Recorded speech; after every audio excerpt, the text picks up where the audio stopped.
अंकिता और विनय एक ही कॉलेज में पढ़ते थे। दोनों के एक कॉमन फ्रेंड ने उनकी मुलाकात करवाई थी। पूरा ग्रुप साथ में घूमते फिरते खाते पीते रहते थे।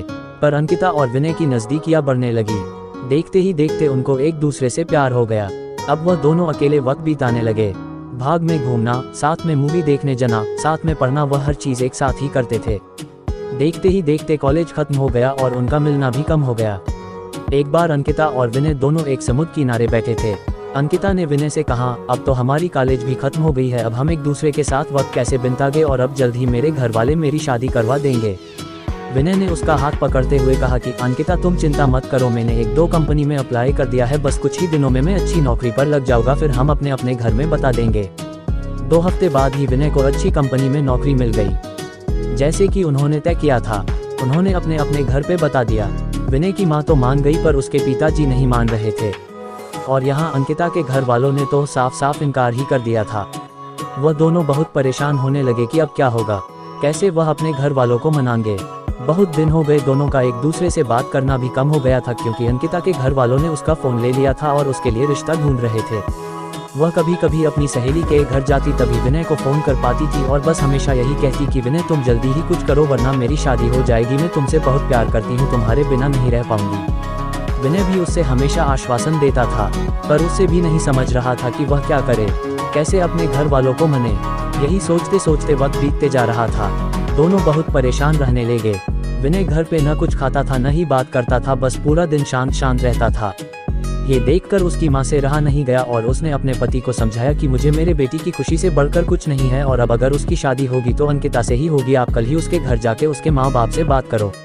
अगले ही दिन विनय के पापा अंकिता के घर गए और अंकिता के माँ बाप से बात की और उन्हें समझाया कि हमारे बच्चों की खुशी में ही हमारी खुशी होगी।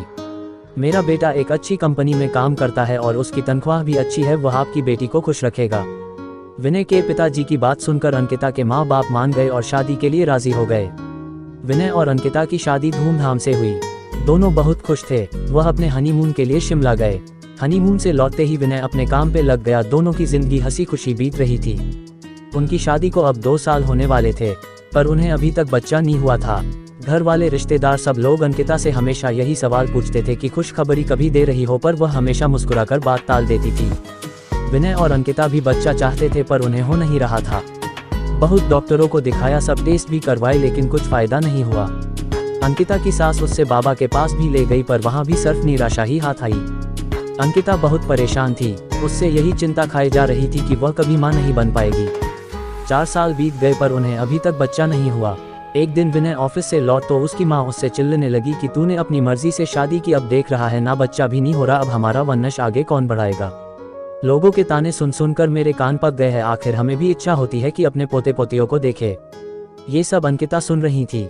विनय ने अपनी माँ को समझाया कि जरूरी नहीं कि आपकी बाहू में ही कुछ कमी हो, मुझ में भी तो हो सकती है, आप शांत हो जाइए। जैसे तैसे उसने अपनी माँ को चुप करवाया और अपने रूम में चले गया, जहाँ अंकिता वहाँ बहुत रो रही थी। विनय उसके पास गया और उससे गेल लगाकर कहने लगा, तुम चिंता मत करो, सब ठीक होगा, मैं हूं ना तुम्हारे साथ में, तुम्हारा साथ कभी नहीं छोड़ूंगा। और माँ की बात का बुरा मत मानो, वो ऐसे ही कहते हैं, गुस्से में जाने दो, खाना लगा दो, हम साथ में खाते हैं।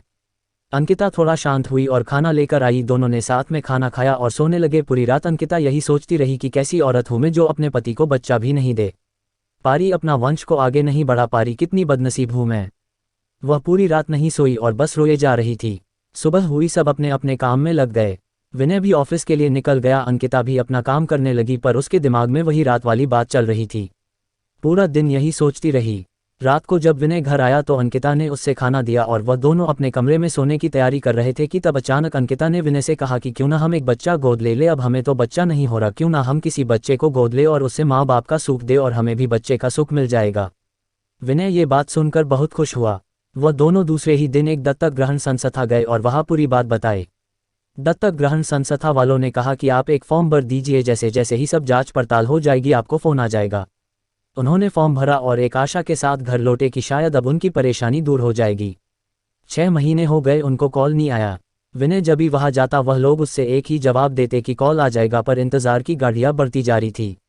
अब अंकिता हिम्मत हार चुकी थी, वो पूरी तरह से टूट चुकी थी। विनय भी आखिर कितना उसको समझा पाता, दोनों थक चुके थे। उन्हें अभी कोई उम्मीद ही नहीं रही थी कि वह कभी माँ बाप बन पाएंगे।